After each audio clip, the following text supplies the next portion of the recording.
안녕하십니까. 조이소 선생입니다. 대한민국의 모든 물포자를 위한 이 이야기 시간입니다. 수능 물리는요, 포기할 대상이 아닙니다.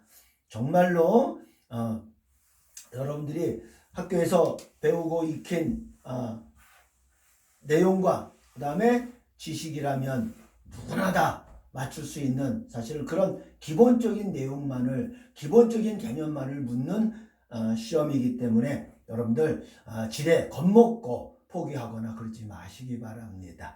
자, 오늘도 도전 문제로, 오늘 시간부터는 이제 또 운동의 문제를 제시해 봤습니다. 같이 풀어가겠습니다. 해결해 가겠습니다. 이해해 가겠습니다. 자, 자신감을 갖고, 그러나 그것도 만만치 않아요. 그 참 쉬워 보여도 만만치 않습니다. 자, 한번 보시지요. 직선상을 움직이는 어떤 물체, 뭐 자동차든 어떤 물체가 움직이고 있는데, 그 움직이는 과정의 속력과 시간과의 그래프입니다. 우리 물리 문제가 많은 양이, 특히 운동의 문제가 이제 그래프로 해결하는 경우가 대부분입니다. 그래프가 왜 그렇게 중요할까요? 우리 사람은 이 눈이 보배야. 그래프는요, 딱 보면 알게 해주는 거잖아. 보라고 표시를 한 거잖아요. 우리 데카르트가 발명한 이 좌표를 통해서 그래프를 읽고 해석하는 그런 문제가 수능 물리 문제의 운동 문제 중에 대부분이 바로 그래프 해석 문제입니다. 자, 속력 시간 그래프예요. 문제는 일단, 그럼 이제 처음서부터 물체가 이제 움직여서 그렇게 돼서 이제 이 시각까지, 시각 t까지, t 시간 동안 시각 t까지 물체가 움직였어요. 이제 여긴 멈춘 거 아닙니까? 그죠? 그랬을 때 이 물체의 평균 속력이 얼마냐 하고 물었습니다. 이 시각까지, 이 시간 동안 이 물체가 움직였는데 그 동안에 평균 속력을 물었어요. 일단 그래프가 제시가 됐으니까 그래프 자체를 읽을 줄 알아야 될 거 아니겠습니까? Y축이 속력의 크기인데 여기만 이제 표시해 놨네요. 뭐 여기는 뭐 일정한 간격을 해놨으니까 10, 20, 30, 40, 50, 60m/s가 최대 속도라는 얘기구나. 저 물체의 운동에서. 자, 그랬을 때 일단 그래프를 먼저 읽을 줄 알아야 되잖아요. 어떻게 읽어야 돼요? 예. 자, 빨라졌다가 조금 빨라짐이 줄어들었다가 다시 빨라졌다가 최대 속력 60이 되는 순간 속력이 느려져서 제로까지. 어떤 운동을 했어요? 속력이 마구 변했네요. 속력이 마구 변했어요. 빨라지고 느려지고. 그래서 멈출 때까지 움직인 저속력 그래프를 보시고 저동안 평균 속력이 얼마요? 하고 물었습니다. 자, 이때 대한민국에서 물리 배웠다는 학생 10,000명을 놓고 이 문제를 해결하라. 답을 찾아라. 그러면요, 10,000명에 9,999명은 이럽니다. 그리고 이제 이상하다. 저 선생님은 평균 속력을 우리가 왜 모를까? 다 아는데 아무것도 주지 않고 뭘 평균 속력을 찾으라고 그럴까라고 그냥 고민합니다. 그리고 10,000명 중에 1명 정도 수준에서 평균 속력이 얼마요? 하고 딱 보니까 답 하나가 벌벌 떨고 있거든요. 그거 콕 찍는 거야. 그러니까 평균 속력이라는 개념을 이해하고 있는 사람은 그냥 찍어요, 답을. 근데 그 평균 속력이라는 개념 자체도 이해하지 못하고 단순히 그냥 공식으로 외우고만 있고 그걸 계산해야 된다고 배운 학생들은 벌벌 떤단 말이야. 이게 참 물리는 이해하는 과목이라는 것도 알면서 이해하는 공부를 한 게 아니라 그저 공식 외우고 계산만 해왔던 거다 이 말입니다. 여실히 증명되는 겁니다. 자, 어떻게? 정답 4번 40m/s. 이 중에서 골라라. 40m/s가 가장 적절한 평균 속력 값이에요. 좀 어떻게 그게 가능할 것인가 지금 굉장히들 의아해하고 있잖아요. 어떤 학생은 막 당황해하고 있고 뭔가 이상하다. 그러니까 미안하지만 평균 속력이란 개념이 없는 거예요. 자, 보십시다. 우리가 속력을 구하라. 속력의 정의가 어떻게 되어 있어요? 이렇게 되어 있잖아요. T분의 S. 네. 요게 바로 움직인 거리. 이게 이제 거리면, 움직여간 거리라고 하면 이게 속력이라고 그러고, 이게 위치의 변화. 그러면 이게 속도라는 것도 우리 배웠잖아요.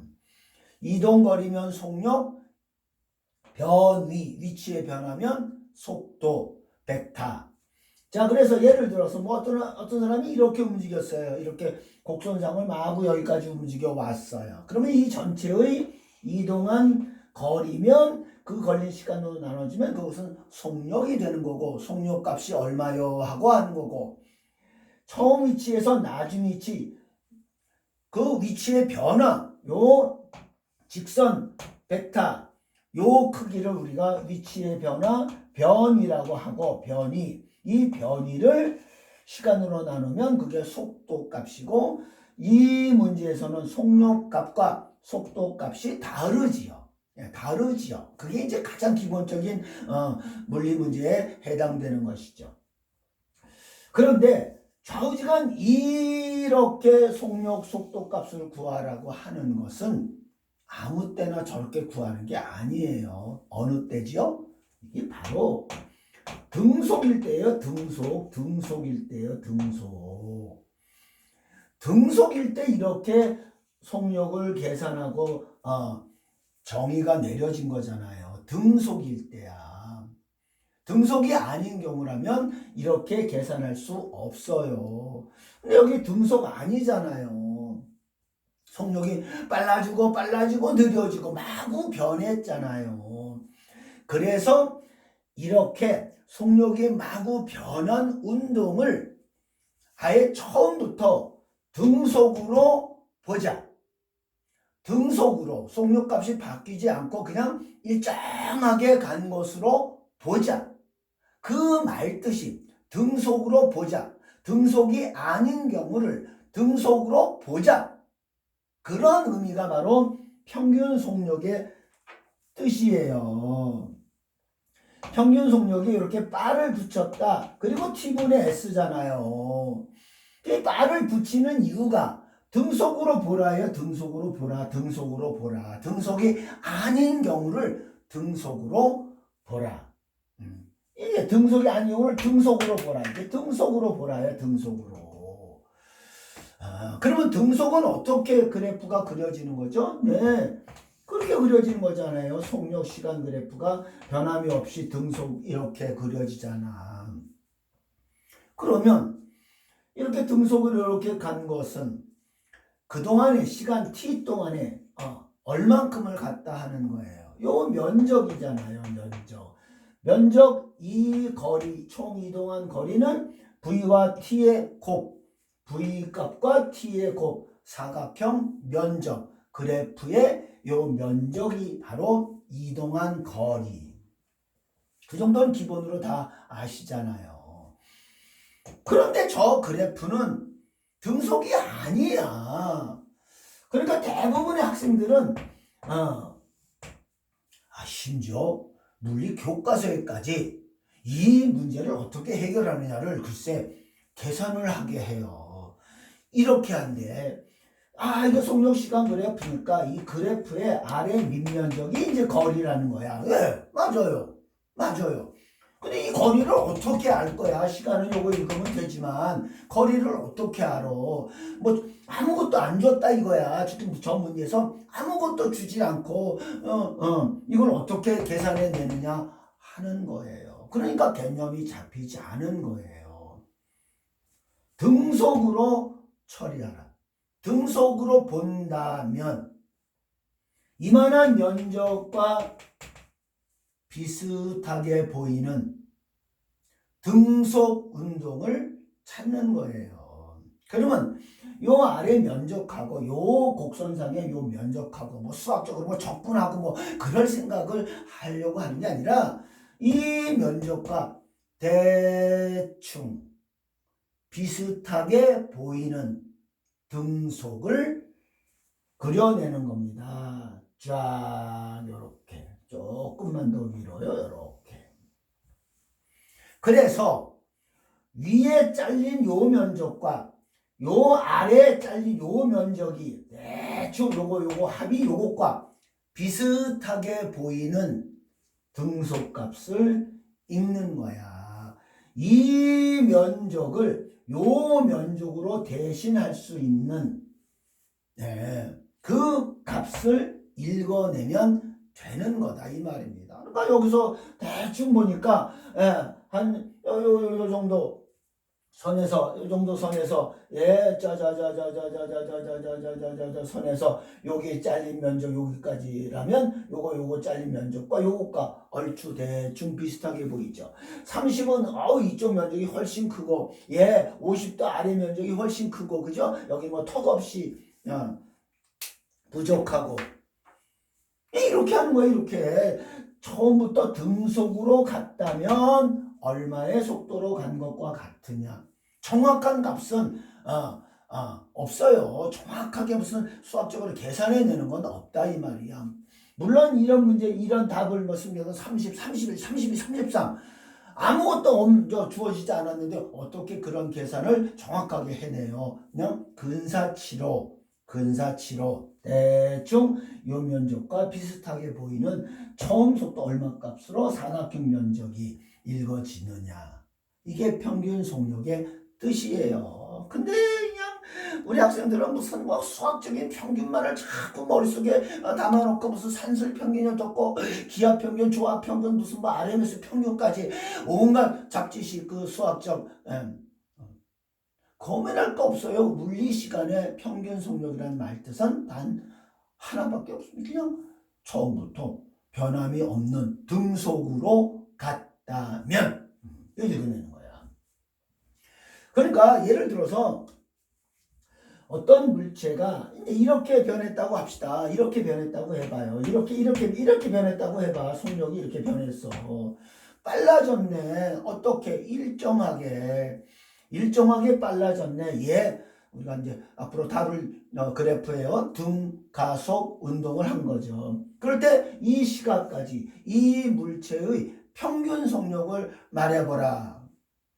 아무것도 없어도 그냥 되는 거야. 아무것도 없어도 평균 속력의 뜻은 처음부터 등속으로 갔다면 이 삼각형 면적과 똑같은 크기로 보이는 사각형 면적 어디겠어요? 요 최종 속력의 딱 절반 치면 되는 거잖아. 그럼 요거 똑같은 거니까 그럼 절반이네. 이게 V가 됐다면 이거는 평균 속도 절반이네. 그렇게 이해하는 거예요. 그렇게. 그리고 이 그래프가 등가속과 등속의 요 그래프가 수능 문제의 전부를 설명해 줘요. 수능 등가속도 운동, 등속 운동 문제 꼭 나옵니다. 요 그래프로 그냥 다 돼. 평균만 잡을 줄 알면 돼요. 절반. 뭐 숫자 아무것도 안 줘도 되는 거 보이시죠? 자, 그렇다면 예를 들어서 어떤 물체가 똑같은 시간 동안 똑같이 속력이 거기 V에 이르렀어요. 이렇게 V에 이르렀어요. 근데 얘는 이렇게 변했네. 이렇게 변했고 또 어떤 물체는 또 이렇게 변했어요. 똑같은 시간 동안 똑같은 속력에 이르렀는데 이렇게 변하고 이렇게 변하고 마구 변했네. 가속도 크기도 마구 변했네. 이렇게 되는 거잖아. 그럴 때 이물체의 평균 속력은 이 경우보다 최종 속력 똑같고 시간도 똑같은데 이렇게 변한 경우 이렇게 변한 경우 각각 이 경우의 평균 속력은 얘보다 클까 작을까 보이죠? 네, 그게 보이면 평균 속력을 이해한 거예요. 개념이 잡힌 거예요. 무슨 뭐 계산을 하는 게 아니라 자, 이 평균 속력은 이 평균 속력 절반보다 클까요? 작을까요? 딱 보이잖아요. 작을 수밖에 없다. 그렇게 돼야 요 면적과 요 면적이 비슷하게 보이는 그러니까 절반보다 아래의 평균 속력값을 나타내고 있겠고 이 경우는 평균 속력값이 어때요? 바로 절반보다 위. 그래서 이제 아시겠습니까? 평균 속력이라는 게 이런 그냥 등속으로 보라요. 등속으로 뭐 수학적인 평균을 우리는 계산하는 게 아니라 근데 이런 걸 그냥 학생들은 그냥 면적 계산해야 된다니까 그냥 뭐 여기도 시간 다 칸을 줘야 되고 무슨 칸을 세고 있질 않나 교과서에도 그렇게 나와 있어요. 그 세상에나. 그러니까 평균 속력의 의미를 모르는 거야. 빠를 왜 붙여? 빠를 왜 붙여? 빠를 왜 붙여? 평균 속력. 등속이 아닌 경우를 등속으로 보라. 이제 이해가 됐습니까, 여러분들? 예, 이거 아무것도 아니잖아요. 등속이 아닌 경우를 등속으로 보자 하고 말하는 게 바로 평균 속력을 구한다는 뜻입니다. 그럼 한 번 더 해볼까요? 우리 자 어디에서 어디까지를 직선상을 갔다가 돌아오는데 왕복 똑같은 거리를 왕복하는 거예요. 왕복을 했어요. 네, 왕복을 했어요. 좋아요. 그냥 해볼게요. 100m라는 거리를 갔다가 돌아왔어요. 네. 근데 가는 데는 5초 걸렸어요. 5초. 돌아오는 데는 몇 초 걸렸어요? 10초 걸렸어요. 10초. 네. 가는데 5초, 돌아오는데 10초 걸렸어요. 그러면 평균 속력은 얼마일까요? 라고 묻는 거야. 그죠? 그러면 그냥 이 시간 자 5초 동안 100m를 갔으면 그때는 얼마예요? 속력이 20m/s. 예, 20m/s로 5초 만에 100m를 갔겠고 예. 그죠? 그 다음 돌아오는 데는 100m를 10초가 걸렸어요. 그럼 속력이 얼마로 온 거야? 느리죠? 10m/s로 10m/s의 속력으로 같은 거리니까 이 10초면 돼요? 안 되잖아. 그지? 10으로 10초까지 10초에 10m/s로 오는 거니까. 그죠? 어디까지 가야 돼요? 15초까지 가야 될 거 아니야? 15초까지. 그래야 이면적과 이면적이 똑같을 거 아니야. 그죠? 그래서 평균 속력을 구하라. 그러면 총 시간 15초 만에 200m를 왕복시킨 거니까. 왕복된 거니까. 그런데 많은 학생들이 이런 문제에서 그냥 요거 20, 요거 10이니까 20과 10을 더해서 2로 나눠주는 산술 평균을 여기다가 잘못 적용하는 경우가 대부분이란 말이야. 그래서 이렇게 그래프로 그려봐야 되는 거예요. 그래서 총 걸린 시간은 15초 동안에 면적 200m 갔다 온 거예요. 이제 아시겠습니까? 그러니까 그 처음 더하기 나중, 처음 더하기 나중을 2로 나눠주는 거 산술 평균을 함부로 적용하는 거 아니야. 근데 그런 경우가 많습니다. 그러니까 무조건 공식을 외우는 게 아니라는 거죠. 이제 이해가 되겠습니까? 평균 속력 아무것도 아니었죠? 예, 대충 그냥 비슷하게 위에 아래 면적 직선으로 딱 그어 보시면 대충 얼마의 속도를 일정하게 간 것과 같다. 이제야 평균 속력을 이해하신 겁니다. 황당스럽죠? 그렇습니다. 우리의 공부가 다 이렇게 된 거예요. 물리는 수학이야 막 해라면서 그냥 공식 외웠단 말이야. 그러니까 원리를 이해하고 개념을 이해하고 오늘 자 개념 이야기를 또 해드릴게요. 우리 선생님들마다 모두 야 개념만 알면 돼. 수능 시험은 개념 싸움이야. 개념을 이해하는가를 보는 거야. 개념 하루에도 수백 번 듣는 그 개념.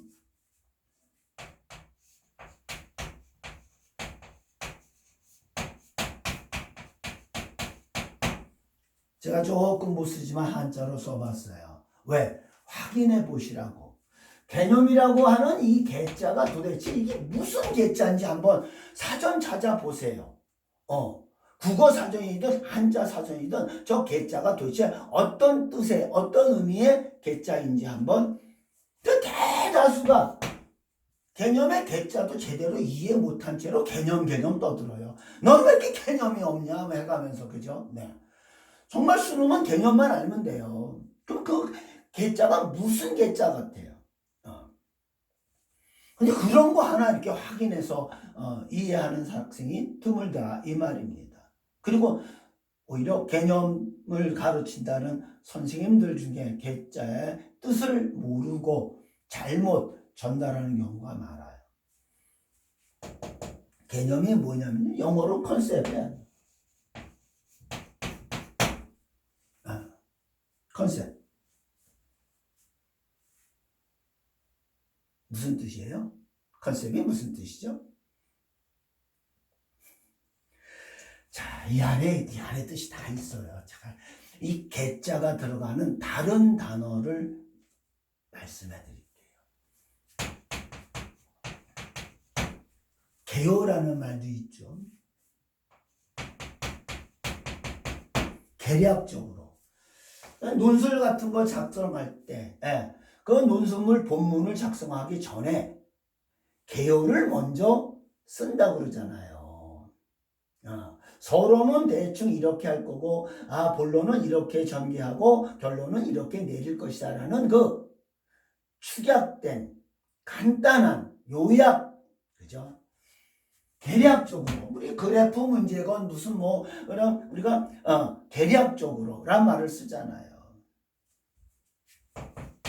대개 얼마인 것 같다.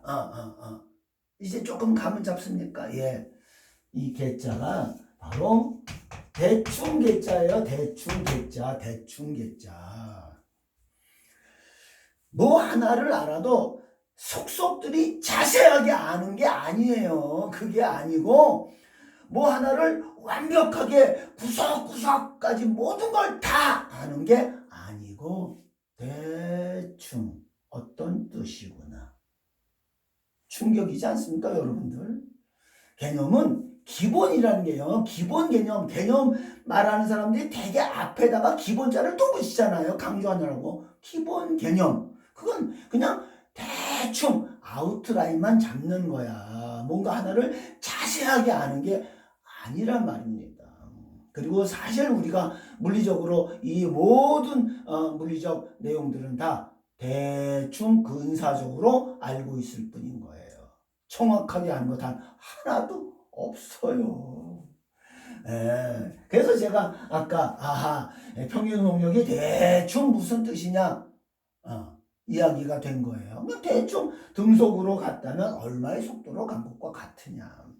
그래서 개념이란 말 뜻은 괜히 학자인지 하는 사람들이 학자인내 하는 사람들이 무슨 개념을 복잡하게 설명해도 뜻은 하나예요. 그냥 대충 근사적으로 대충 어느 정도인가 하는 거예요. 아셨습니까? 그리고 수능이 그렇게 묻는 거예요. 개념만을 물어요. 원리만을 묻는단 말이에요. 간단한 것만을. 개념이 복잡한 게 아니에요. 이것저것 다 붙이는 게 아니고 그냥 가장 기본적이고 가장 간단하게 가장 쉽게 그게 개념의 뜻인 거예요. 이제 아시겠습니까? 예. 그래서 개념을 잡는다는 뜻은 기본 원리만 이해하면 되는 것이구나. 알겠습니까? 이런 걸 무슨 계산이라고 정확하게 하는 그런 걸 강조하는 게 아니고요. 자, 오늘 평균속력에 대해서 알아봤습니다.